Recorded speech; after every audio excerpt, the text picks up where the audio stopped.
Despite being a superhero team of young adults, the Teen Titans have had some of the most complex and grim storylines in the history of their run. First appearing as a team in 1964 in The Brave and the Bold issue 54, it wasn't until Marv Wolfman and George Perez took over the title that the storylines began to explore more mature and more human narratives. Along with the roster of Titans, that's one of the reasons why their run is often considered the most iconic and groundbreaking for the title. So today we're taking a closer look at some of these more grim happenings in the series over the years with our list of the top 10 dark moments in Teen Titans.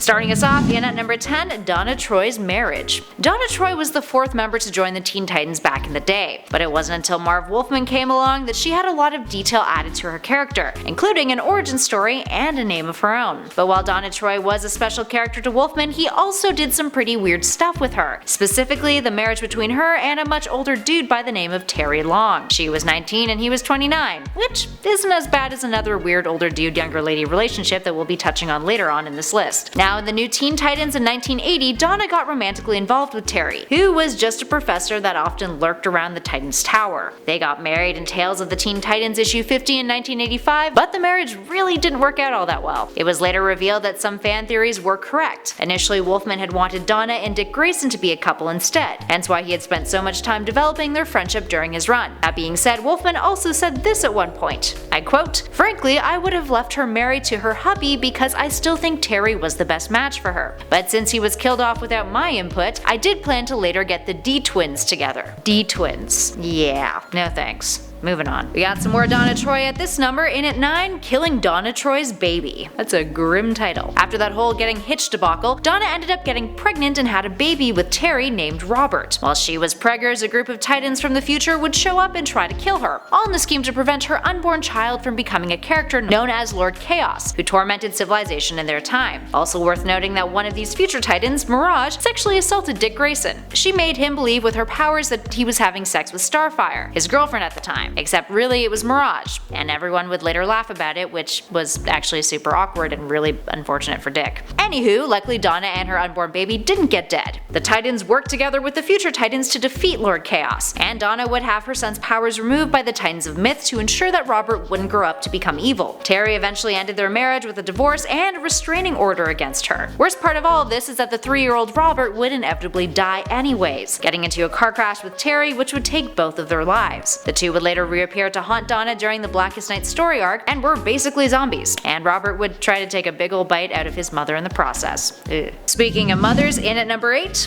Cole's mother. Let's talk about Cole Weathers' mother at this number. Cole, who was first introduced in June of 1985 in the New Teen Titans Volume 2 Issue 9, had the ability to morph her entire physical body into solid silicone and deflect energy-based attacks. For context, her father Abel was paranoid about the impending nuclear holocaust, and as a scientist worked at finding a way to let humanity survive if a fallout ever occurred. So how did he test out his experiments? Well, of course he used Cole as a test subject. And also his wife, her mother, too. While these experiments gave Cole her powers, it really messed up her mother in a very different way. He turned her into an insect, with his logic being that insects were better equipped at surviving a nuclear holocaust. Looking a little bit like a grasshopper, she approaches Cole in one of the most horrific encounters ever, like something out of a Kafka novel. And at number 7, DTK. Down to Kill, that is. Sorry, that was like super cringe, but Down to Kill is something that the latest iteration of the Teen Titans were very much on board to do. So, warning, this point has got some spoilers on some of the more recent issues of Titans, specifically issue 23, so skip ahead about 30 seconds if you want to miss this. So, this new Titans iteration has Dick Grayson leading the team once more, except his no killing policy seems to be tossed right out the window. So after the Dark Knight's Metal and No Justice storylines, meta-energy had been leaking onto Earth and changing humans into metahumans, and the Justice League sanctioned this new Titans team to help deal with this occurrence, which they were calling the Emergent event. Now during this, we see everyone get a little bit unhinged. Donna slaughters a bunch of mutated rats. Raven's all like, whatever it takes to get the job done, you guys. And Miss Martian, the liaison of the team linking everyone together telepathically back at their HQ, considers murder something that sometimes happens when you need to get the right outcome. Nightwing, clearly, was like,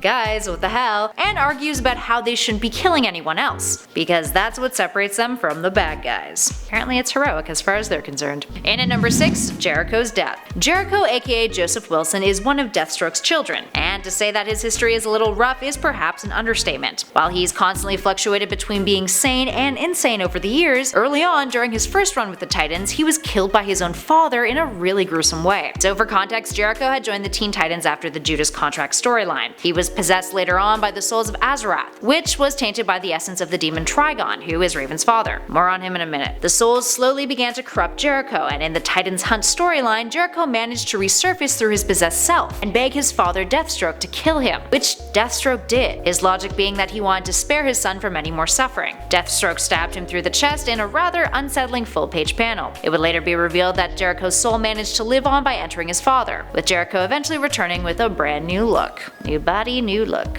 And at number 5, the Terror of Trigon. Trigon is an evil, sadistic, cruel, and powerful interdimensional demon, and he's also Raven's dad. He decided to come to Earth to pop by and say hello to his daughter, and also wreak havoc, of course. A 5-issue story arc that was originally published in the 1984 The New Teen Titans Volume 2, it's revealed that Raven is destined to destroy the Earth by summoning her father, ultimately ruling at his side. The overall story arc was a really dark one for Raven. She returns to Earth in a transformed state, with red skin and 4 eyes just like Daddy Dearest. And then she turns New York into a hellish version of itself. Raven also gets killed by the Titans, with her soul self surviving, and then later destroys Trigon, then disappears altogether. Rough times for Raven. A lot of these Teen Titans have had pretty rough times actually when you think about it. And at number 4, Slade gets Inappropriate. Speaking of Trigon, one of the Teen Titans' most sinister antagonists briefly worked for the demon. In the animated series, that is. In season 4 of the series, in an episode titled Birthmark, we see Slade get a little too up close and personal with Raven, a moment that many viewers who had seen it when they were really young have now recollected online these days about how disturbing they thought it was at the time, because, to be perfectly honest, it kinda looks like he's about to sexually assault her. And the episode Deathstroke comes back from the dead on Raven's birthday, and it's revealed that he's working for her father. He finds Raven in one scene and he rips off all of her clothes. Well, almost all of her clothes, revealing glowing symbols on her body that are birthmarks. While he doesn't go further than that, it's a really uncomfortable moment. Slade has had a bit of a history getting a bit inappropriate with female members of the Titans, as we will also see in our next number. And at 3, Terra and the Judas contract. So as we said, it's not the only time that Deathstroke has pulled some kind of shady, nasty stuff. Now, one of the most scandalous parts of the Teen Titans history is Slade's very odd relationship with Terra. Overall, the Judas contract is one of the most important stories in Teen Titans history, but it's also got a lot of really disturbing plot points. Long story short, a new member named Terra joins the Teen Titans. Everyone adores her, minus Raven, who gets some bad vibes about the girl. Everyone ignores Raven, which turns out to be really dumb, because Terra then betrays them, which particularly sucks for Beast Boy because he was hardcore falling in love with her. Anyway, we find out that Terra has been working with Deathstroke this whole time. She also smokes cigarettes and says that her and Slade, who is significantly older than her by like a lot, are lovers. She's like 15, guys. He is much older than that.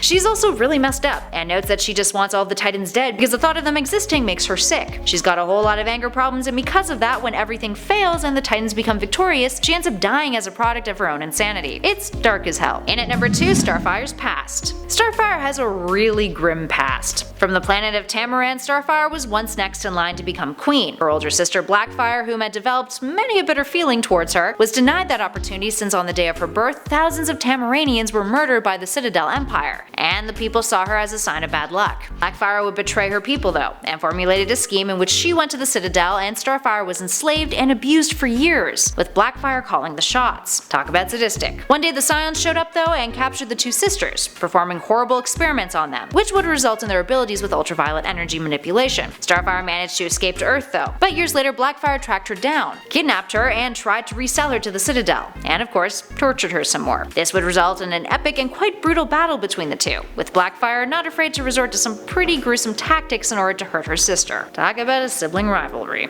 And finally, in at number 1, Raven the Wedding Crasher.